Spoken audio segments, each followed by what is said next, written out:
Mafia Mukhtar Ansari और अतीक अहमद का chapter close हो गया, लेकिन समाजवादी पार्टी के नेता उनके नाम पर वोट मांगने लगे हैं और यह एक्सपेरिमेंट मुस्लिम मोहल्लों में किया जा रहा है। संभल में माफियाओं का नाम ले रहे हैं, गाजीपुर में इसी तरह की स्क्रिप्ट पढ़ी जा रही है। अब सवाल यहां पर यह कि समाजवादी पार्टी को मुख्तार और अतीक के नाम का टेप क्यों ऑन करना पड़ा, तो ये पूरी डिटेल रिपोर्ट हम आपको बताते हैं।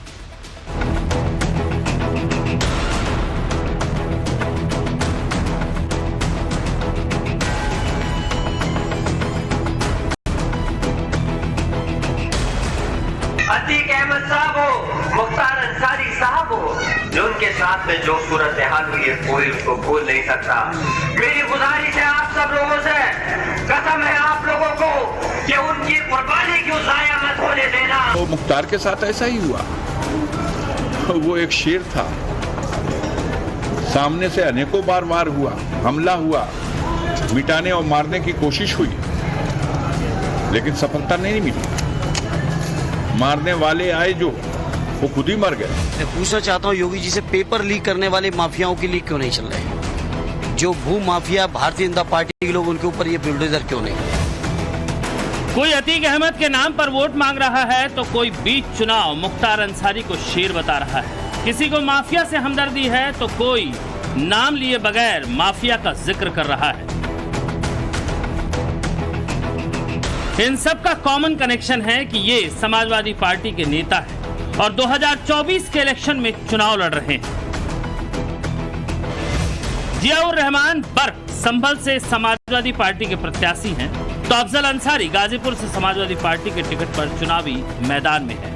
धर्मेंद्र यादव आजमगढ़ से एसपी के उम्मीदवार हैं और ये किसी से छिपा नहीं, माफिया मुख्तार अंसारी और अतीक अहमद की पॉलिटिकल हिस्ट्री समाजवादियों से जुड़ी रही है। जो कुर्बानी, जो परेशानी बीजेपी के टाइम में हुई है वो आपको ज्यादा बताने की जरूरत नहीं है। चाहे आजम खान साहब को जेल में डालकर, उनके पूरे परिवार को जेल में डालकर जो किया गया है, चाहे हमारे शाहबुद्दीन साहब हो, अतीक अहमद साहब हो, मुख्तार अंसारी साहब हो, जो उनके साथ में जो सूरत हाल हुई है कोई उसको भूल नहीं सकता। मेरी गुजारिश है आप सब लोगों से, कसम है आप लोगों को कि उनकी कुर्बानी क्यों जाया मत होने देना और इस भारतीय जनता पार्टी का टुकड़ा साफ होकर निकल देना। समाजवादी पार्टी के संभल कैंडिडेट का ये वीडियो रात के वक्त का है। मुस्लिम मोहल्लों में नुक्कड़ सभा के दौरान जियाउर रहमान बर्क ने माफिया को स्टार प्रचारक मान लिया। इसके चंद घंटे पहले वो अखिलेश यादव के साथ मंच पर मौजूद थे।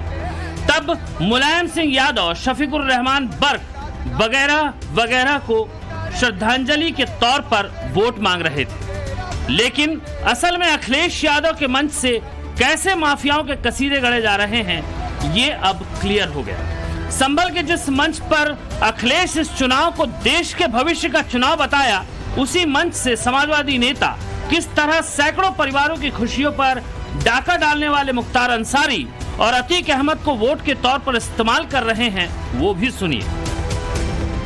ये जो नाइंसाफी और जुल्म है, उसका जो बुलडोजर चलाया गया है, उस बुलडोजर को जो रोकने के लिए वोट करें। शाहबुद्दीन, अतीक, अशरफ, मुख्तार की याद करते हुए, उनको ध्यान करते हुए वोट करें। आजम खान पर जो जुल्म हुए हैं, उन जुल्मों को याद करके वोट करें। और जो इबादत में लोग इबादत कर रहे थे सड़क पर, उनको जो ठुकराने वाले हैं, उनको वो जो जिन्होंने उनको ठुकरवाया, उस सत्ता को ठुकराने के लिए वोट करें। और कब्र पर जो मिट्टी दी जाए, उसकी भी जो परमिशन मंगवाने वाली सरकार है, उस राज को दफनाने के लिए वोट करें। जियाउर रहमान बर्क की पहचान शफीकुर रहमान बर्क के पोते और संभल से समाजवादी कैंडिडेट के तौर पर है, जबकि हाजी मोहम्मद उस्मान समाजवादी पार्टी के मुरादाबाद जिला उपाध्यक्ष हैं। ये रिश्ते में बिलारी से सपा विधायक मोहम्मद फहीम इरफान के चाचा भी हैं।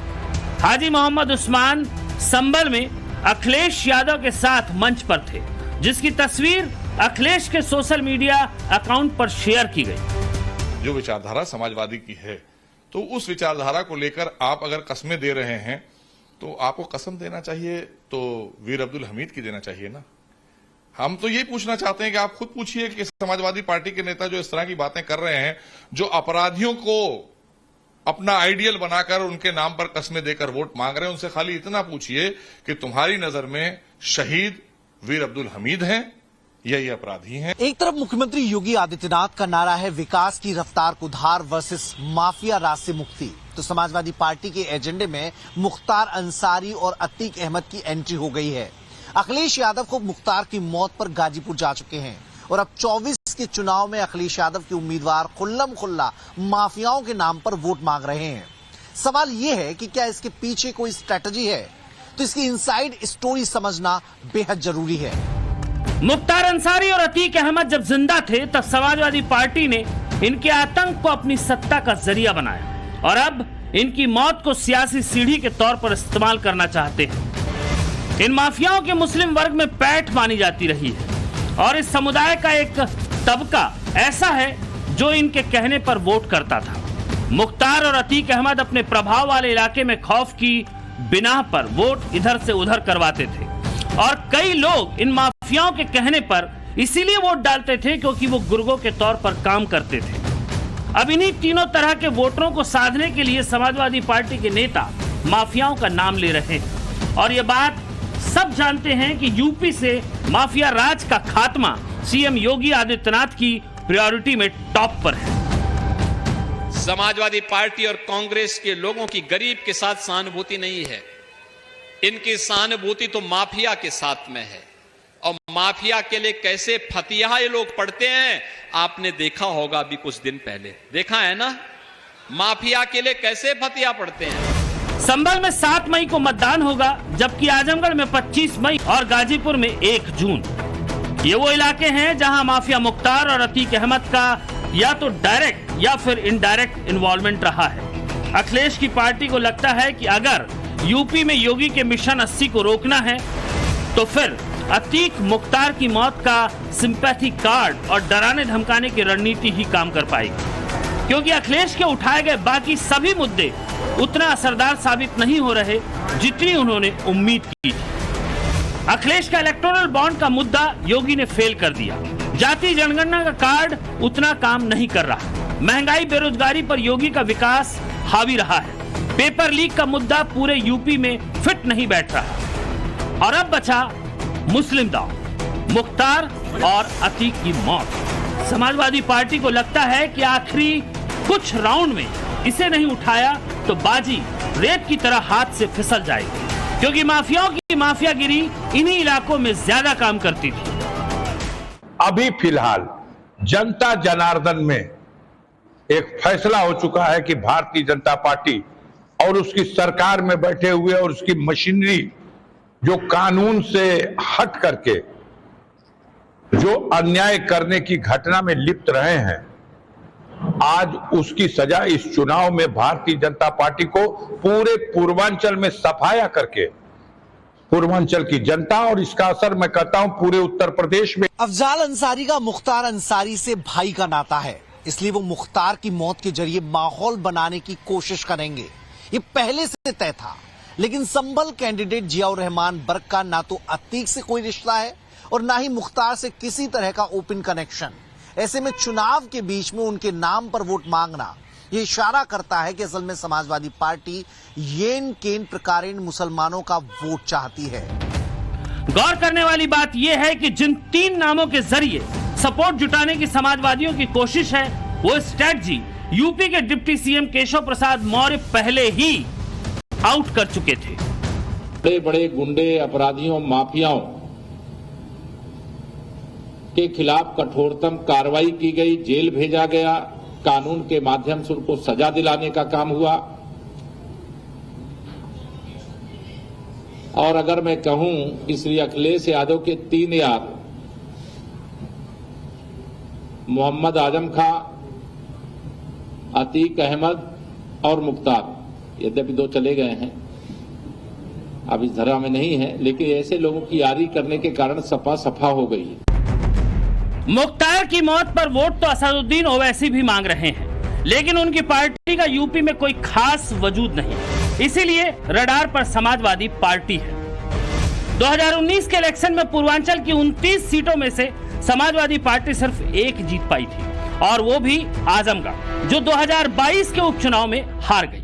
2014 में भी समाजवादी पार्टी पूर्वांचल में एक सीट पर ही जीत हासिल कर सकी। इसीलिए प्लान यही है कि माफिया कार्ड चलाकर वोटरों को अपने पाले में लाया जाए और इसे जस्टिफाई करने के लिए नई नई थ्योरी गढ़ी जा रही हैं। ऐसे फार्मूले तैयार किए जा रहे हैं जिन्हें बीजेपी की काट बताया जा रहा है। ये अलग बात है कि अखिलेश की पार्टी चौतरफा घिर चुकी है। एग्जाम्पल के तौर पर मुख्तार अंसारी की कब्र पर फूल चढ़ाने वाले धर्मेंद्र यादव को लीजिए। जिस आजमगढ़ से धर्मेंद्र चुनावी मैदान में है, वहां उनका मुकाबला बीजेपी के दिनेश लाल निरहुआ से है।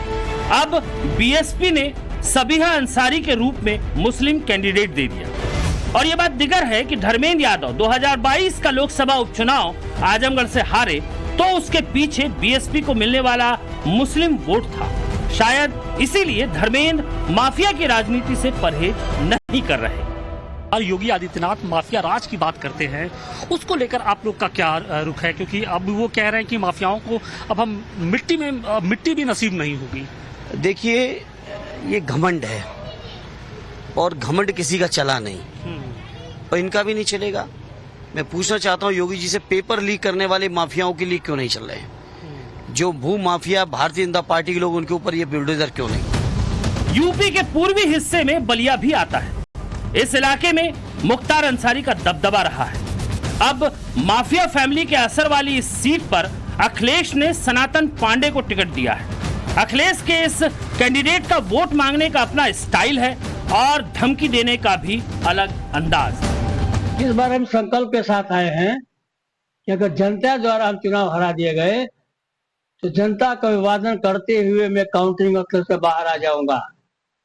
अगर जनता ने हमको चुनाव जिताया, यहाँ का प्रशासन चाहे भारतीय जनता पार्टी का जो भी तंत्र होगा वो मेरे सर्टिफिकेट से मुझे नहीं रोक पाएगा। अगर ऐसा किया तो उसके प्रांगण से बाहर या तो सनातन पांडे की लाश आएगी या यहाँ के जो है कलेक्टर की जो लाश आएगी, दो में कहीं होगा। इससे मैं शपथ ले चुका हूँ। मुख्तार अंसारी मर गया, अतीक अहमद मिट्टी में मिल गया, मगर उसके नाम पर जिस तरह की राजनीति अखिलेश यादव की पार्टी कर रही है और जिस वोट बैंक के लिए जानबूझकर भड़काऊ एक्सपेरिमेंट किया जा रहा है, वो इस बात पर मुहर है कि सियासी गलियारे में इन माफियाओं को जिंदा रखने की हरदम कोशिश की जाएगी। अभी 24 का चुनाव है, आगे 27 में यूपी इलेक्शन होगा।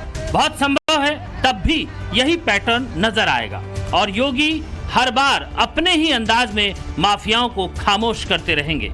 लखनऊ से मनीष यादव के साथ ब्यूरो रिपोर्ट, टाइम्स नाउ नव भारत।